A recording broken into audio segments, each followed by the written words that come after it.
O interessante dessas ecografias de primeiro trimestre, a gente começa a ver como elas são precisas quando a gente faz, por exemplo, a fertilização in vitro, eu sei exatamente a idade que tem aquele embrião, aí você faz a medida e vê que dá exatamente aquilo, né? Então, nas primeiras 12 semanas, a gente tem uma precisão absoluta, né, da idade gestacional. É bem interessante isso, né?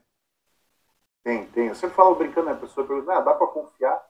Então, o único jeito da idade gestacional estar errada é a pessoa ter digitado errado no laudo. Porque a diferença de um embrião de 6 para 7 semanas é muito grande. É absurda. Assim.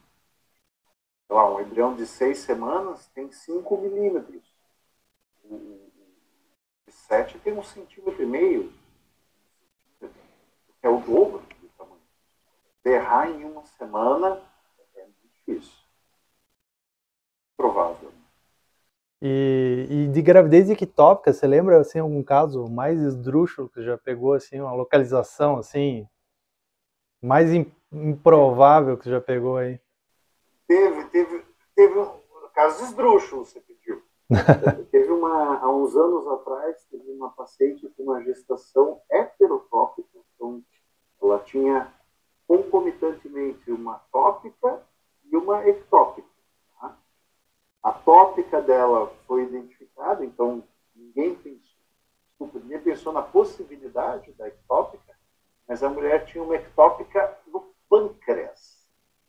Então, foi um caso assim bastante dramático. Acho que a paciente até, não lembro, acho que até faleceu, uma paciente lá do Hospital de Clínicas, porque realmente levou muito tempo para identificar que tinha uma ectópica no pâncreas e que ela estava sangrando e que ela tinha um abdômen agudo e foi um caso bastante grave. Essa é a mais anedótica que eu posso te contar. Agora, o que tem aparecido muito por aí, assim, não vou dizer de maneira assustadora, mas assim, volta e meia tem uma, é a gestação ectópica em cicatriz de cesárea. Né? Então, como a gente faz muita cesárea no Brasil, acaba que essas situações de ectópica em cicatriz de cesárea aparecem. E eu aprendi uma coisa recentemente que eu acho que é legal compartilhar. Se você não tem o diagnóstico da ectópica em cicatriz cesárea no primeiro trimestre, então, por exemplo, isso passa batido, a pessoa não identifica que ela está muito baixa, que ela está na cicatriz cesárea, e essa gravidez evolui, o saco gestacional acaba crescendo para dentro da a placenta fica naquela região, mas o saco gestacional cresce para dentro da cavidade uterina. Então, com 15, 16 semanas, você não consegue mais dizer que era uma ectópica em cicatriz cesárea. O que ela passa a ser é uma gravidez tópica, entre aspas, com um grave acretismo placentário, porque a placenta se insere naquela região da cicatriz que nem tem mais músculo, né? Ela se insere naquele nicho Sim. que fica. E aquele nicho abre e você tem a placenta direto na serosa.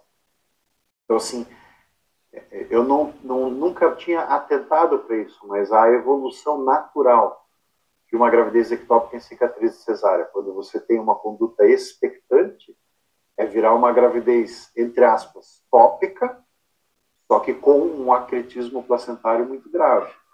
A gente também tem que cuidar para ter esse diagnóstico assim, de forma muito precisa no primeiro trimestre.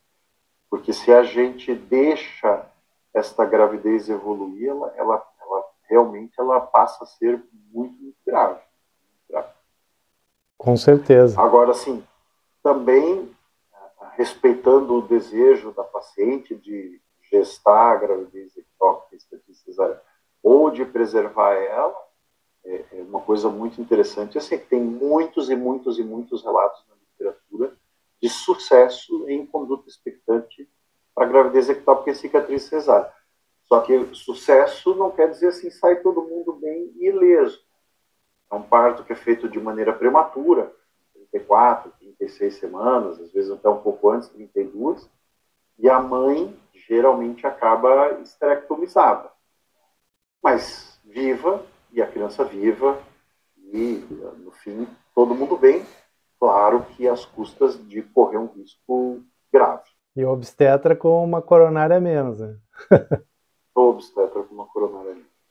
Tá louco, não. Isso aí é só. Aqui no Brasil, você viu isso algumas vezes? Eu já vi É, algumas vezes. aqui no Brasil, você viu isso? Eu tive uma paciente ano passado e que teve uma gestação ectópica, daí ela não, uma ectópica cicatriz cesárea, ela não sabia o que fazer e aí ela acabou optando por fazer uma conduta expectante. Eu acompanhei ela até o fim da gravidez. Um colega nosso aí fez a cesárea dela, me mandou foto do bebê, me mandou foto do útero. Ela passou lá na clínica para me agradecer depois, me levar um presente. Mas, enfim, e daí que eu aprendi, né? Porque chegou 15 semanas, você não conseguia mais dizer que é ectópico.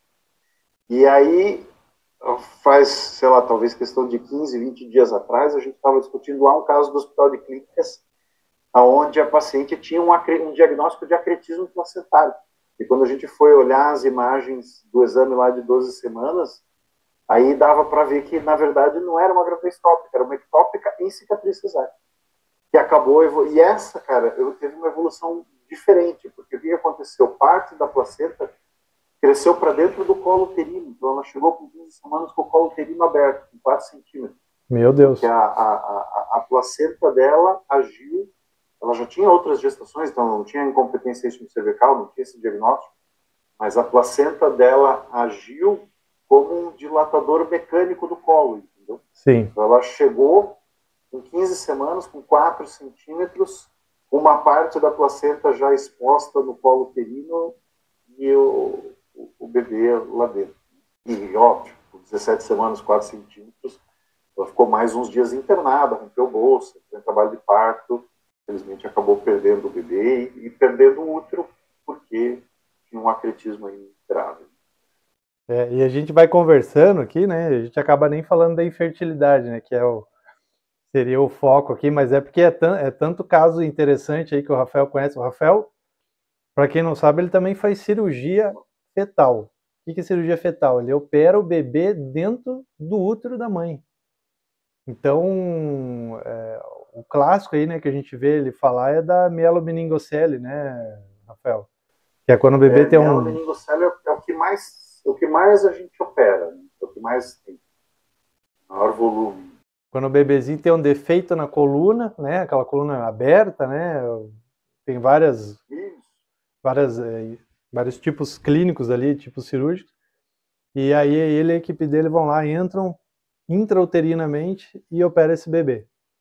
Né, claro, hoje ainda os resultados não são os melhores que a gente esperava, mas ainda temos alguns resultados bons já, né, Rafael? Bem, na verdade, a mielo, se você opera intraútero, você dobra a chance do bebê caminhar sem órtese e prótese, né? Então ele sai ali dos 20% e vai para 40%. 40% caminha sem órtese e prótese se você opera intraútero. Cai pela metade a chance dele precisar fazer uma derivação cerebral.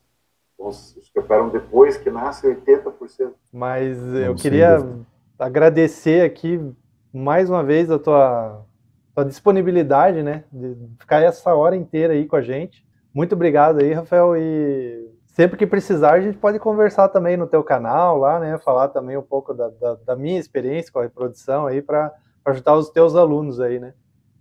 Vamos lá, sem dúvida, sem dúvida. Gustavo, obrigado pelo convite, foi um prazer aí ficar nesse bate-papo. E vamos marcar de volta, porque tem mais história para contar. Então vamos, então beleza. Rafael, abração aí. Pessoal, muito obrigado. Vocês que ficaram até o final, ou que ficaram uma parte aí, ou que estão assistindo essa live gravada, muito obrigado. Não esqueça aí de curtir o canal, de se inscrever, né, de compartilhar essa live. Curta aí o canal também do Rafael, né, lá no Instagram, o Fetal Med Escola, da clínica dele também, Fetal Med. Rafael, pô, é mestre aí, mestre no sentido estrito da palavra, né? Então, curtam aí o canal dele também, o meu canal do Instagram, que é o Descomplicando ARH, Descomplicando a Reprodução Humana. E uma boa noite aí para todo mundo, muito obrigado aí pela presença.